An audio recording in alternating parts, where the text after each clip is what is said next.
You've arrived at the Candlelit Archive, a place that does not appear on maps and does not exist during the day. Only when the world grows quiet and the thoughts in your mind begin to slow does it open for you.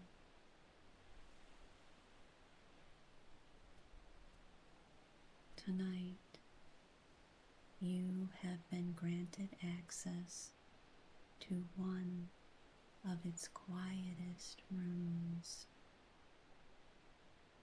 a story that was never meant to be rushed.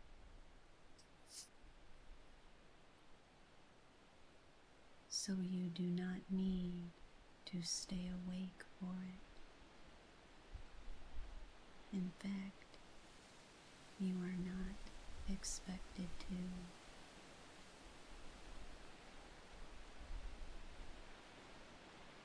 Just listen as long as you can and let the rest fade on its own.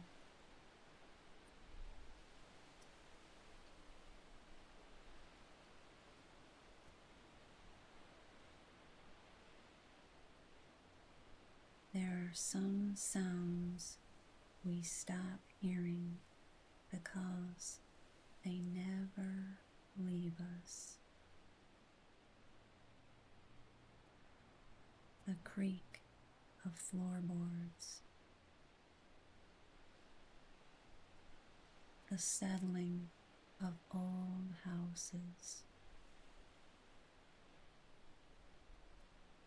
rain against distant windows,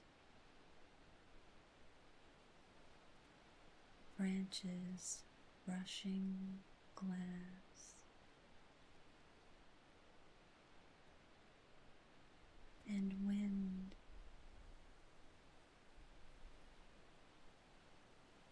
We think of wind as nothing more than movement,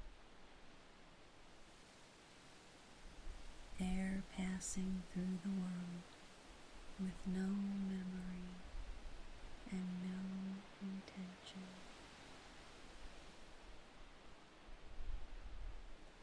But that is only because most nights it has nothing to say.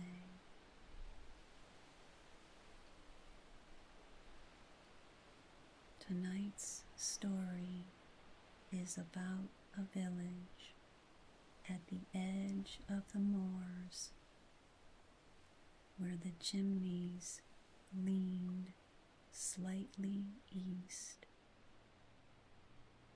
where every gate knew how to groan, and where the people had learned to sleep through storms.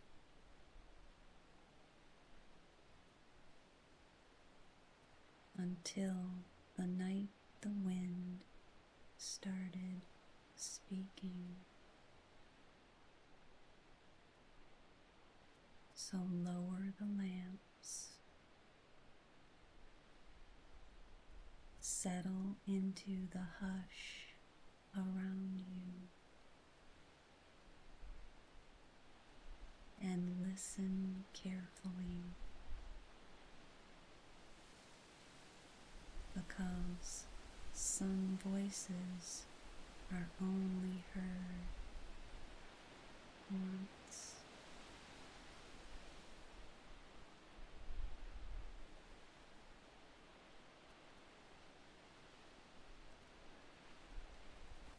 The village of Briar Hollow had been built in a shallow curve beside the moorland road.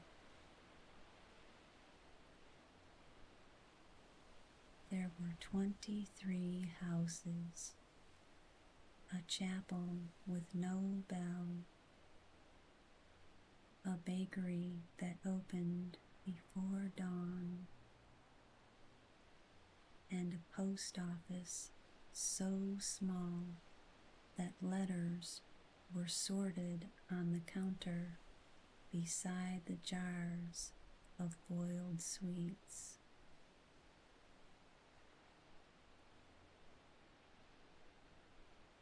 The houses were stone, older than anyone living here.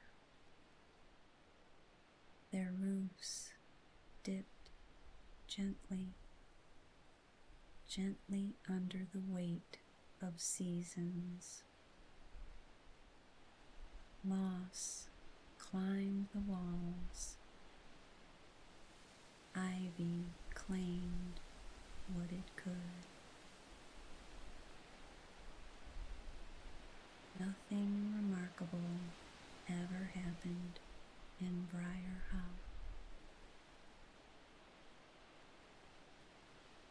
And that was precisely how the villagers preferred it.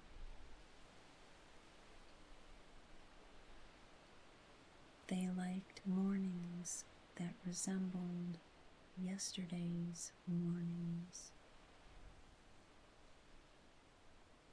They liked the same boots by the same doors, the same market cart every Thursday.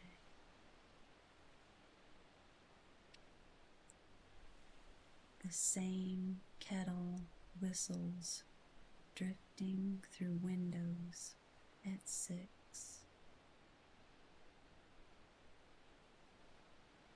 Even the weather tended to repeat itself. Mist in autumn,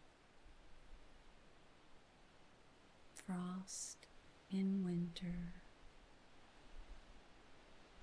rain in spring, warm, still evenings in summer. Only the wind behaved unpredictably.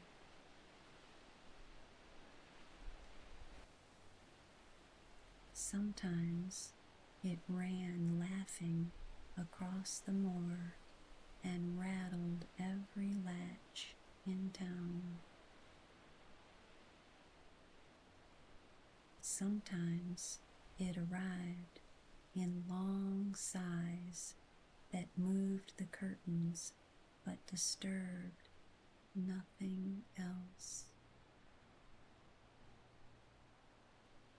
Children shouted into it.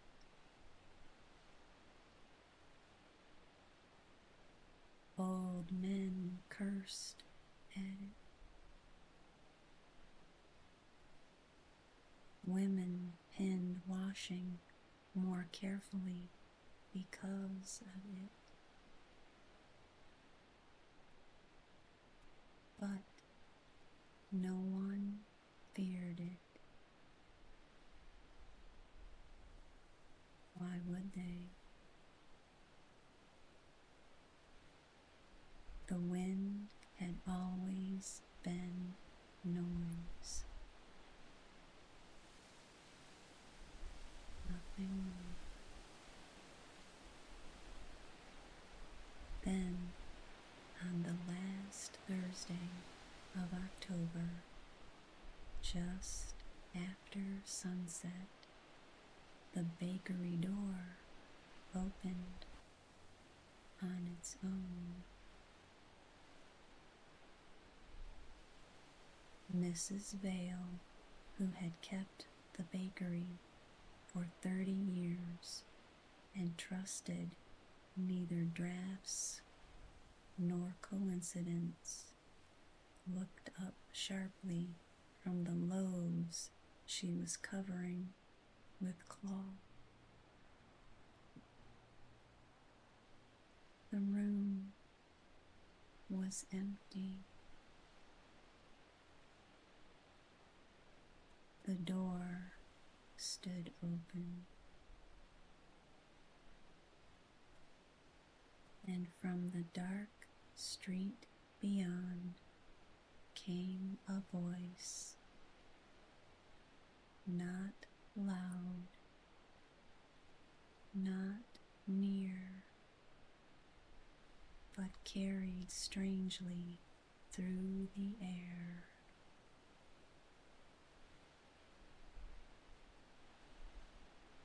It said only 3 words.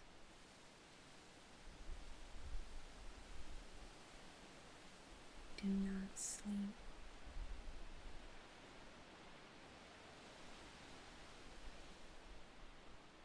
Mrs. Vale crossed the room so quickly she nearly dropped the candle.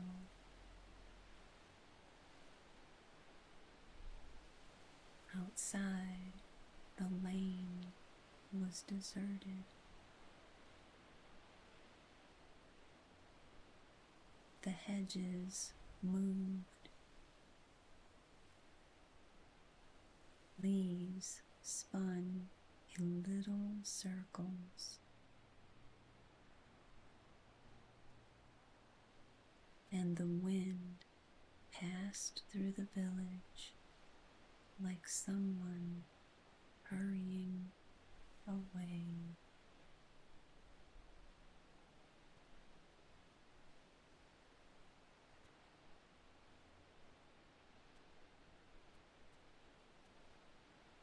By morning, everyone had heard the story. Mrs. Vale repeated it 3 times before breakfast and 6 more before noon. Some believed her at once. Others smiled politely and blamed fatigue.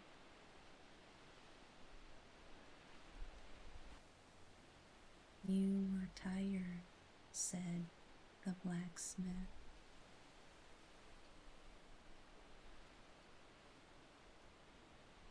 It was someone on the road, said the postmaster.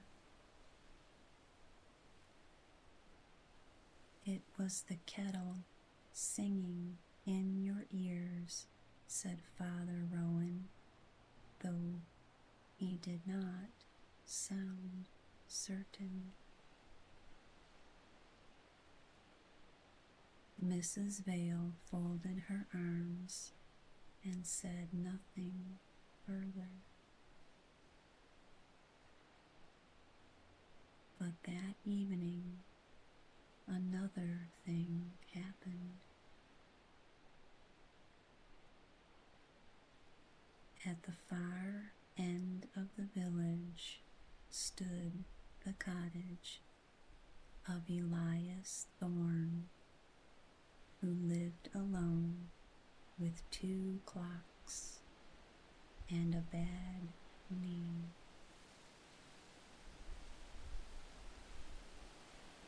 He was preparing for bed when every candle in the room bent sideways at once.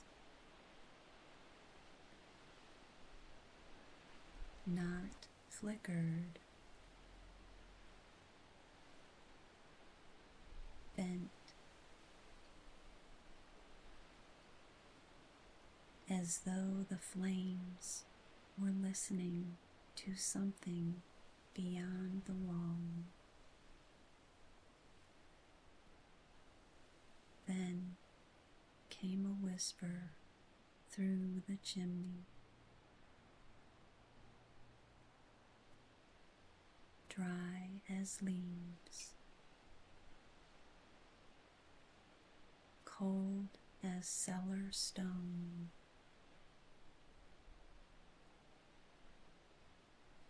Wake the ferryman.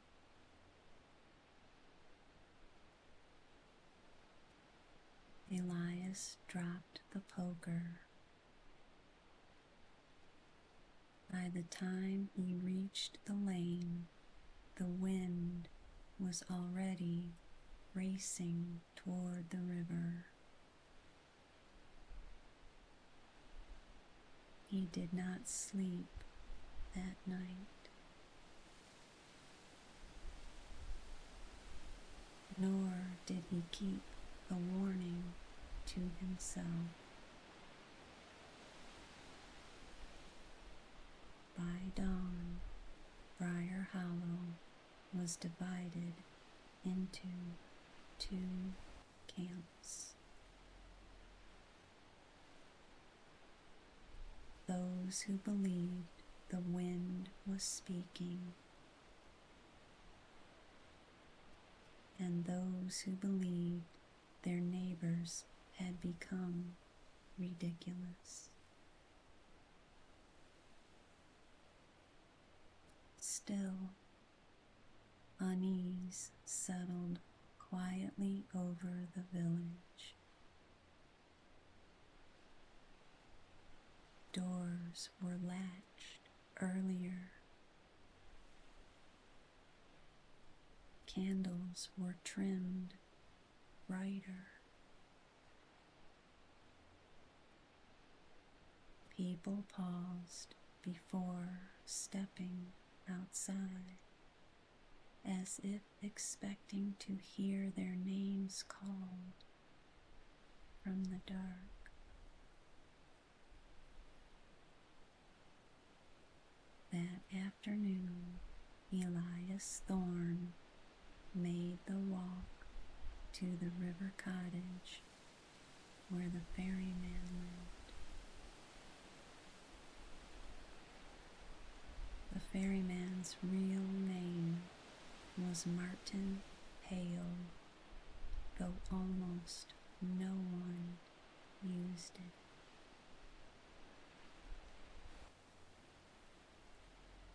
He rode goods, visitors, and occasionally livestock across the narrow river where the old bridge had collapsed years ago.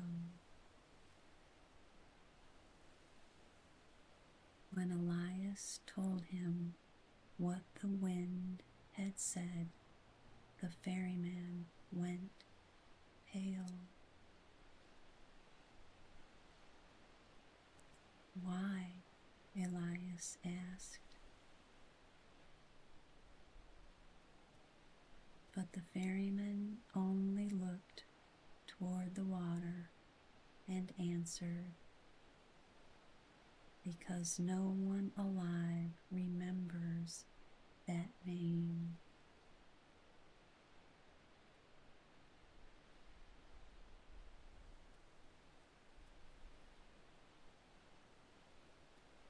The ferryman invited Elias inside. His cottage smelled of rope, damp wood, and nettle tea. There, with both hands wrapped around a cup he forgot to drink, he told a story few had heard.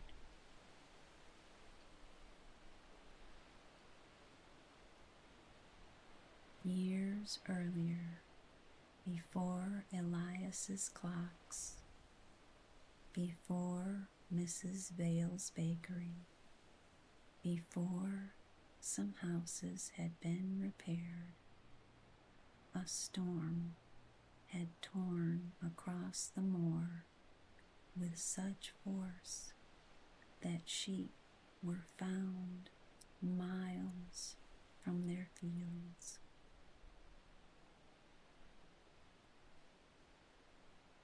During that storm, a traveler came to the river crossing after midnight.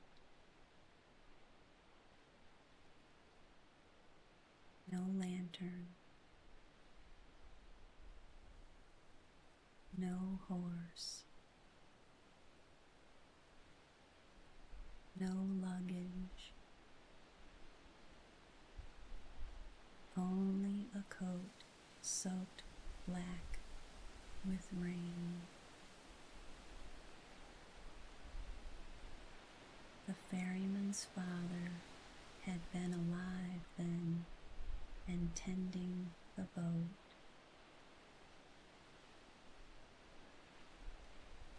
He asked where the traveler wished to go.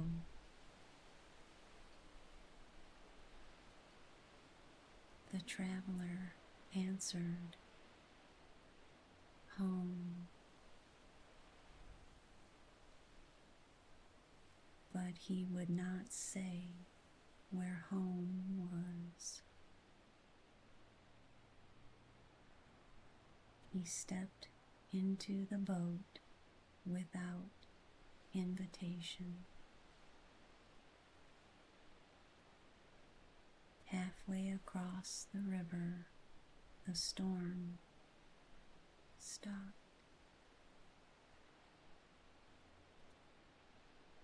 Not lessened.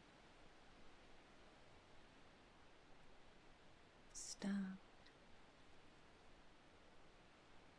The river became smooth as glass,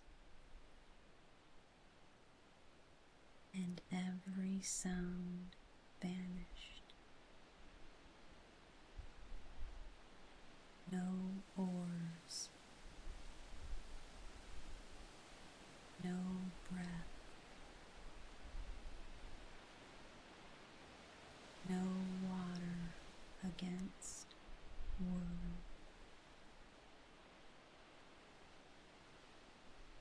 When the ferryman's father turned to speak again, the traveler was gone.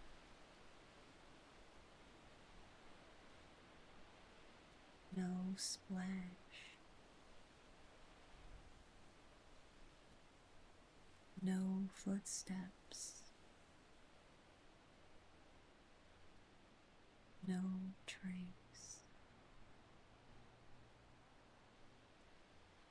Only a single wet footprint remained in the center of the boat.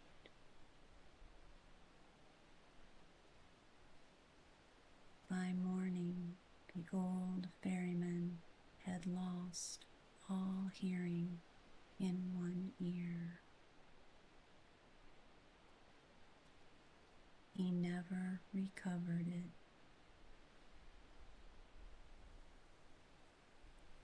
And from that day forward, whenever storms gathered from the east, he would bar the door and whisper, "If the wind ever speaks, do not answer." Elias listened without moving,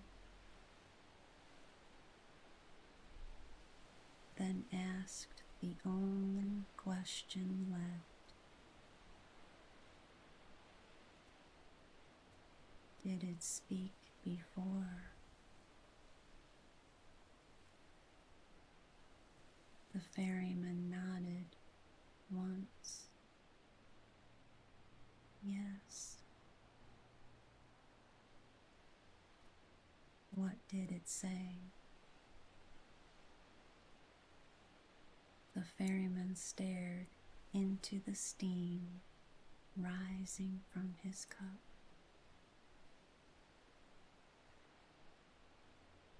It asked for the road home.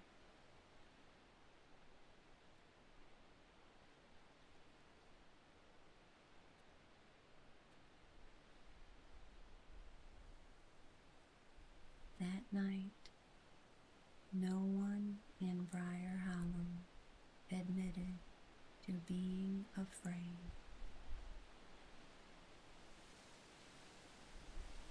simply behave differently. More lamps were lit. Children were kept indoors. No one lingered in lanes after dark.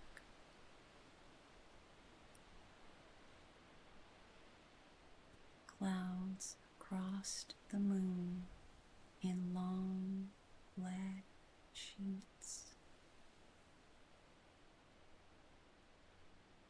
The first voice came just after 9. It slid through the market square and under every door. Close the shutters. Across the village, the shutters slammed. Some by human hands, some by no hands at all. The second voice came an hour later. This one lower, older somehow. Keep the hearts burning. People who had let their fires die relit them in haste. The third voice arrived near midnight. It circled the chapel, passed through chimneys, under eaves, through keyholes. Every sleeper woke to hear it. He is near.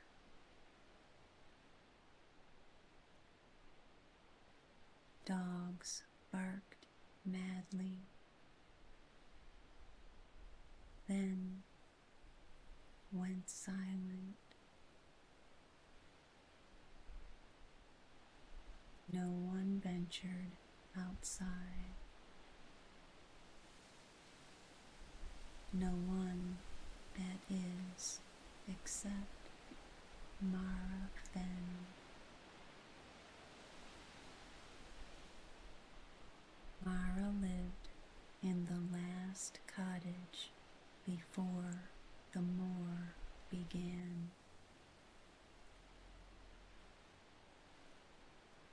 She was younger than most in Briar Hollow, practical by nature and unimpressed by superstition.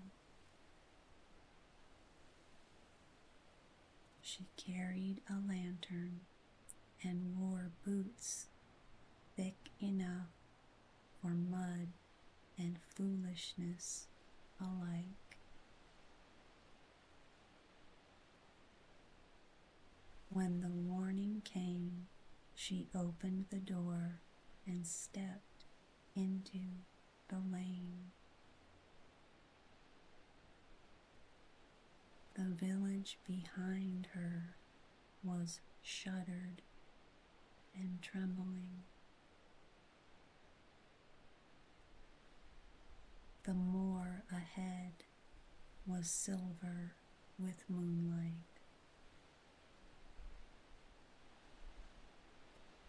The wind moved in circles around her, tugging her coat, pressing against the lantern glass.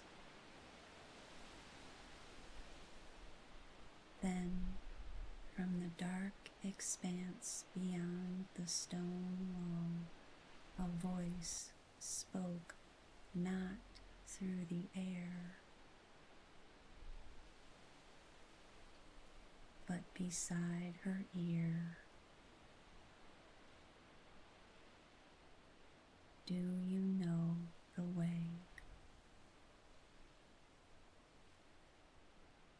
Mara turned so sharply she nearly fell.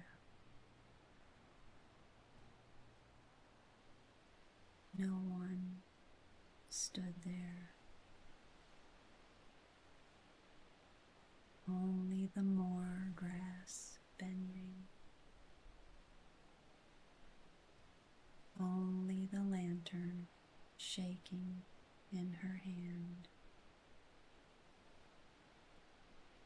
She forced herself to answer.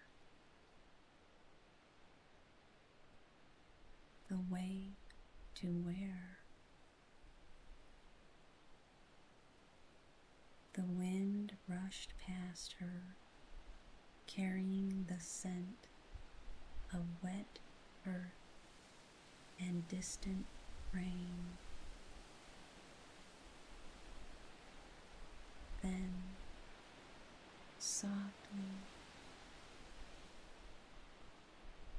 back.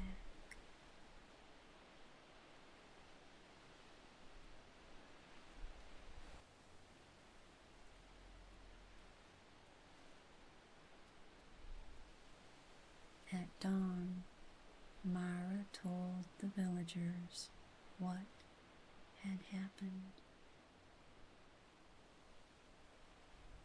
Most urged her to stay indoors. Father Rowan suggested prayer. Mrs. Vale suggested stronger locks.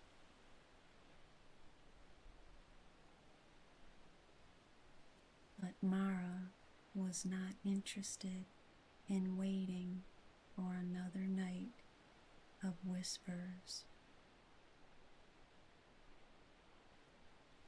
If something on the moor was asking for the road back, then perhaps the road still existed. And perhaps finding it would end whatever had begun. Against all advice, she packed a lantern, bread, matches, and a coil of rope.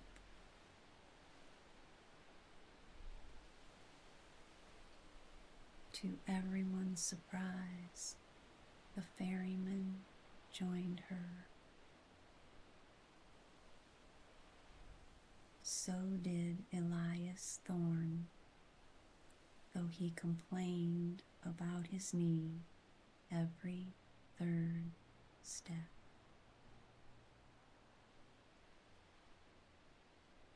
They crossed the stone wall and entered the moor.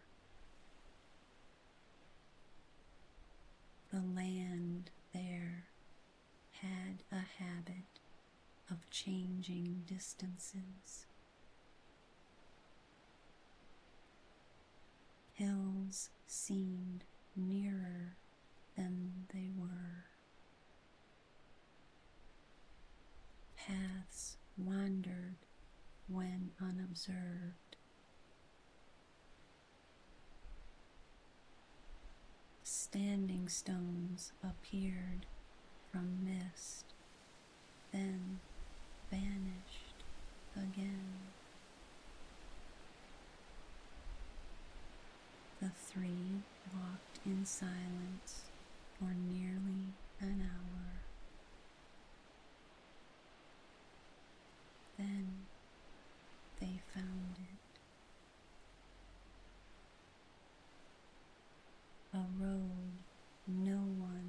had seen before.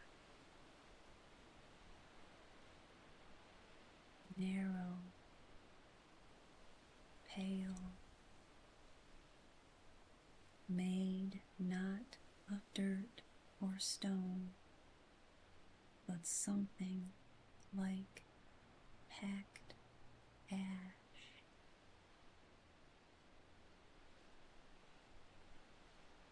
It cut straight through the heather toward the eastern ridge. The air around it was still. No birds crossed above it. No insects touched it. The ferryman stopped at once. "This was never here," he said. But Elias knelt and brushed the surface with trembling fingers.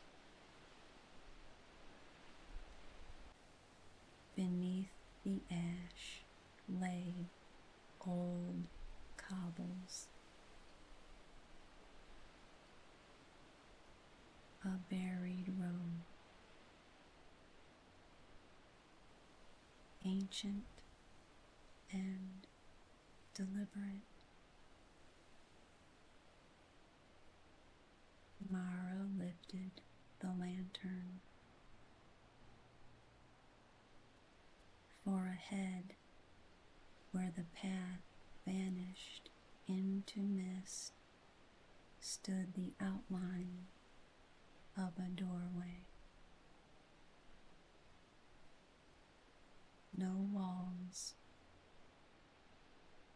no house, only a doorframe standing alone on the moor, and hanging slightly open. A door of black wood. The wind rose instantly. Not wild now. Urgent. Leading.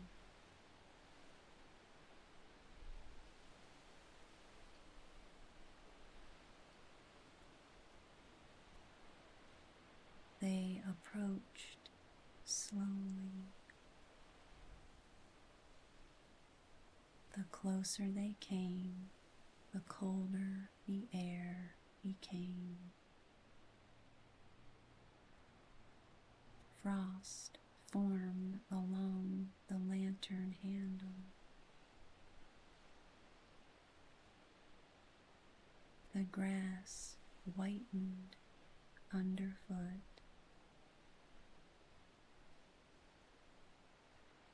The black door moved gently on its hinges, though no hand touched it.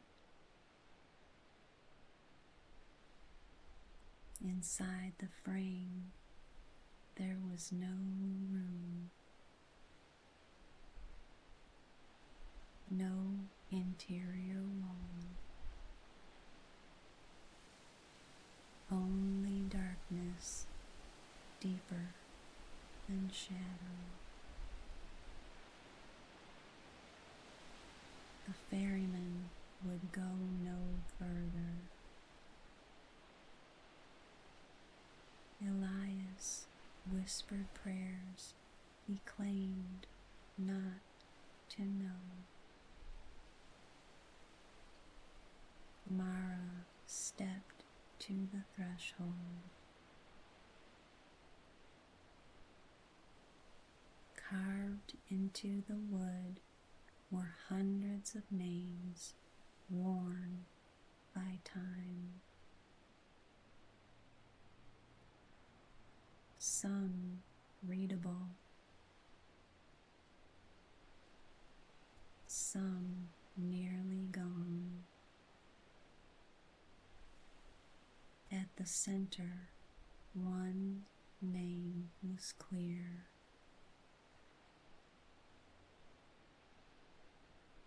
Homeward House. She looked back. There was a house here once. No one answered. The wind gathered around them in a low, circling murmur. And from the darkness beyond the door came the same voice she had heard beside her ear. Lonelier now. Smaller. May I return?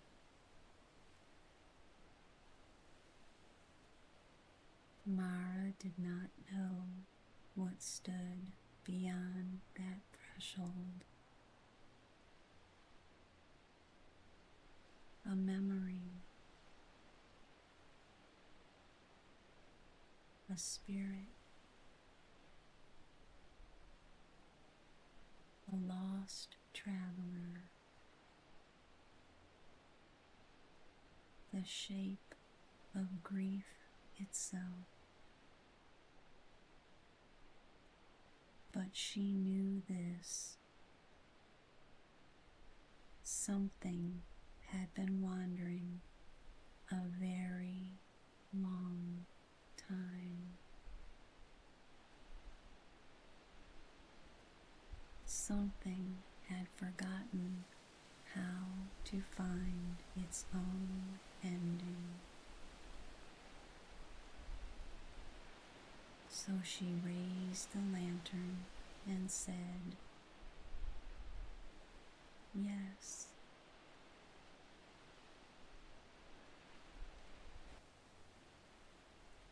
Then she pushed the door fully open. For one breathless moment, the more vanished. In its place stood a warm hallway lit by candles. Coats hanging by the stairs. A clock ticking somewhere distant. Rain against windows. The smell of bread. The feeling of being expected. Then the lantern went out.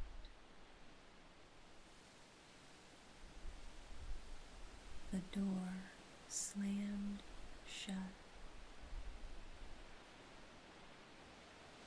and the wind fell silent.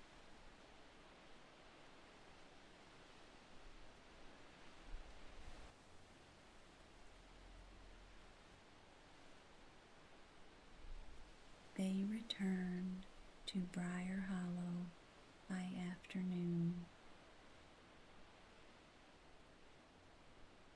The ash road had disappeared behind them. No doorway remained. only heather and stone. That night the village waited, shutters closed, fires lit,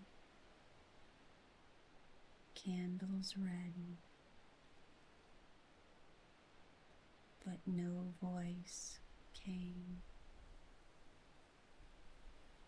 The wind moved as it always had, through branches, around chimneys, under eaves. Sound without language. Weather without warning. Days passed, then weeks. Eventually, people spoke of the strange nights less often. Children turned it into games. Adults called it an odd season.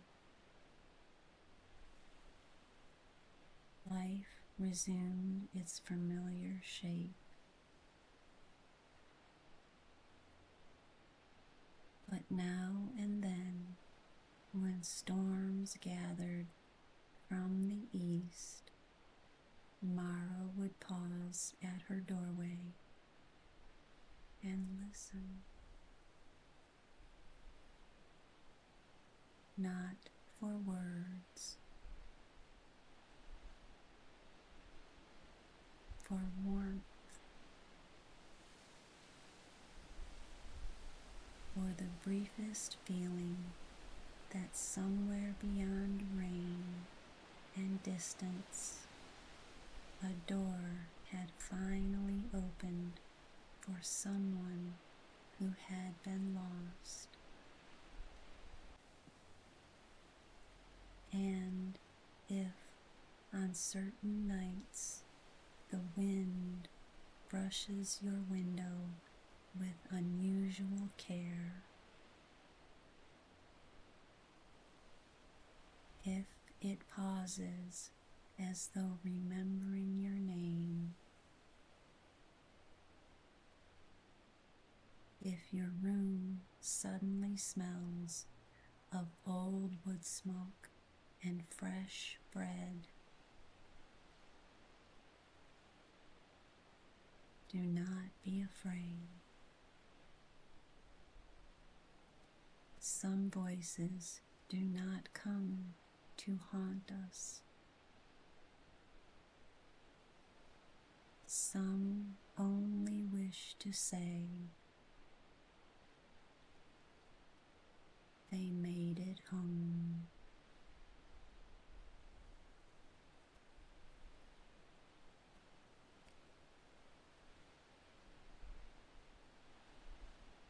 And now the Candlelit Archive grows quiet again.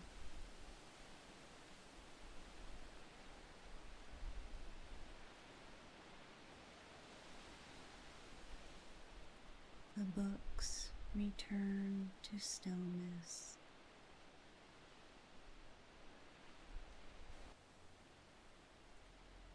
The lanterns continue their gentle watch.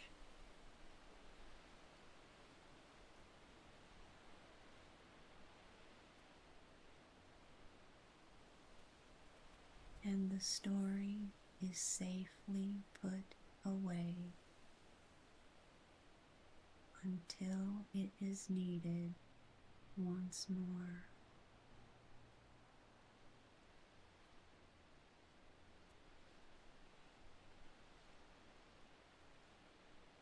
You do not need to finish this moment awake.